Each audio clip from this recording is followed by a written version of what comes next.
Welcome to the Dr. Mark J. Pamer podcast, a doctor who uses his heart to treat your lungs. Here's your host, Dr. Mark J. Pamer. Curious about the mysteries of lung health? Dive into an exclusive interview with a leading pulmonologist for Port St. Lucie, where we unravel the complexity of Mycobacteria Avium Complex, MAC. Welcome back, everyone. Garfield Bowen, co-host / producer, back in the studio with Dr. Mark Pamer. Dr. Pamer, how you doing? I'm great, Garfield. Let's get this going. So, what is Mycobacteria Avium Complex? Awesome question. I get asked this question multiple times a week because it's a very prevalent bacteria. To answer it, let's do a very, very quick overview of bacteria in itself. There's 4 different bacteria classes. 2 of them are kind of just regular old bacteria. We call them gram-positives, gram-negatives. The third one's called mycoplasma. And the fourth one is this one we're going to call Mycobacterium. Gram-positives, gram-negatives. Gram-positives, everybody's heard of. Staph, strep, those are the famous ones.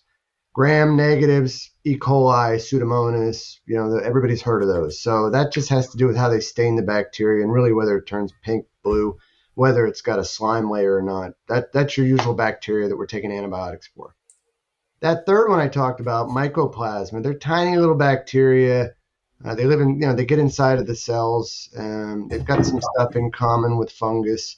Mycoplasma pneumonia is a famous one. That causes walking pneumonia in college kids. Chlamydophila pneumonia. Those are the mycoplasmas. Not as relevant to most of us as adults. Certainly don't cause a big burden of disease. But then there's this fourth one, Mycobacterium. And myco, M-Y-C-O, refers to fungus. So Mycobacterium are some kind of a fusion in evolution where you've got bacteria that have really adopted fungal properties on their cell wall, and that has made them extremely resistant to destruction. They can live for a long, long time. They're resistant to white blood cells taking over. They're resistant to death. They're like an Abrams tank. I mean, you just can't kill the thing. And so that makes them quite the potent adversary to the immune system. They're everywhere. They're in the dirt, they're in the water, but most of us aren't getting infected with it. So the most famous member of that class, if you will, the Hitler, the one that's the most famous throughout history, that's Mycobacterium tuberculosis. Everybody's heard of that one, TB. And that one's been devastating throughout history. But, there's some other members in the family that are less well known, but still cause a lot of disease. And then there's multiple in the family that they don't really do anything. They don't affect humans. The one that we're going to talk about today is called Mycobacterium Avium Complex, MAC, M-A-C. There's several members of that community in MAC.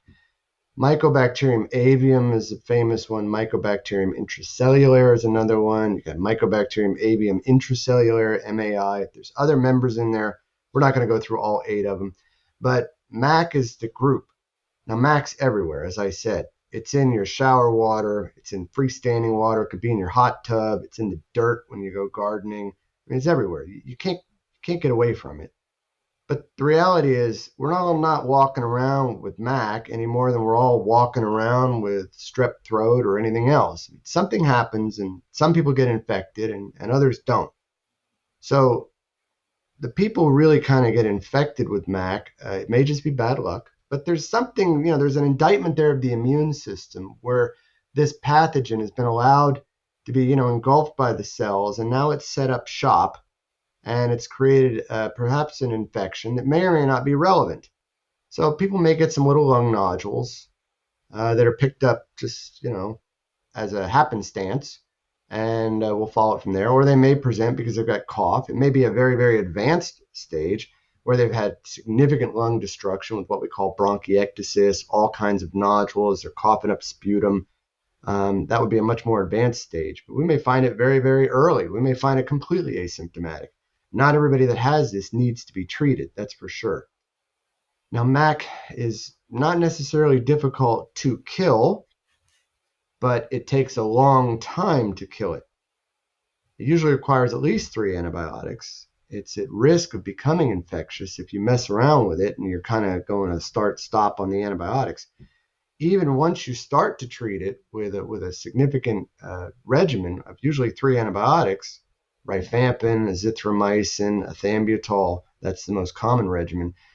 Even once you've cleared the airway of growing this, you still need to stay on therapy for another year. And there's still a chance that this thing will come back or may not go away.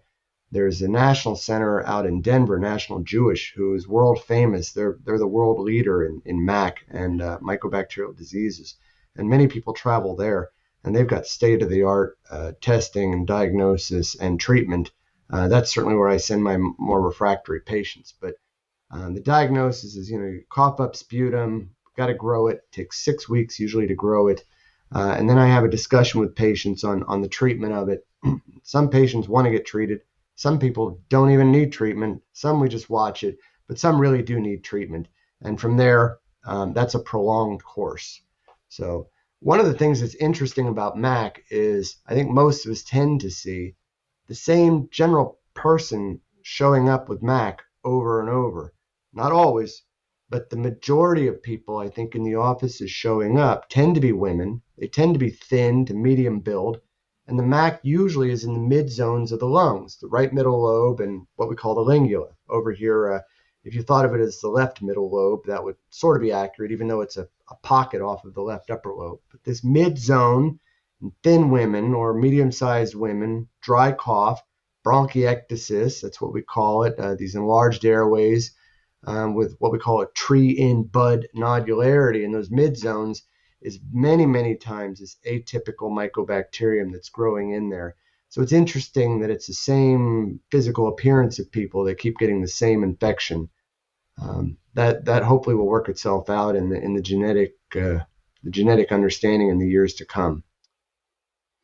Are there like some symptoms that's commonly known? I know it could be multiple things, but what are some signs that people should look for that they may have this particular bacteria? Great question. Generally, it's a dry cough. It could be completely asymptomatic, and a person got a chest x-ray or a CAT scan for whatever reason. Maybe they were a smoker and it was a CT lung screen, or something happened. They got a CAT scan and there were some little nodules that showed up. That may be it, and they might be completely asymptomatic. But it might be a dry cough. In a more advanced stage, it might be a wet cough with production of sputum, and at this point, the airways have become enlarged, thickened. They're making a lot of mucus. In a much more advanced stage, with a lot of mucus production, they may be losing weight and even have shortness of breath and other problems. But for the most part, it's usually chronic cough for the majority of people. So if you get any of these symptoms, you need to get yourself in front of a good pulmonologist. Dr. Pamer, love it. You have a good rest of the day. We'll see you in the next episode. Thank you, Garfield. Thanks for listening to the Dr. Mark J. Pamer podcast. To learn more about the doctor who uses his heart to treat your lungs, go to markpamerdo.com or call 772-785-5864. Once again, that's 772-785-5864.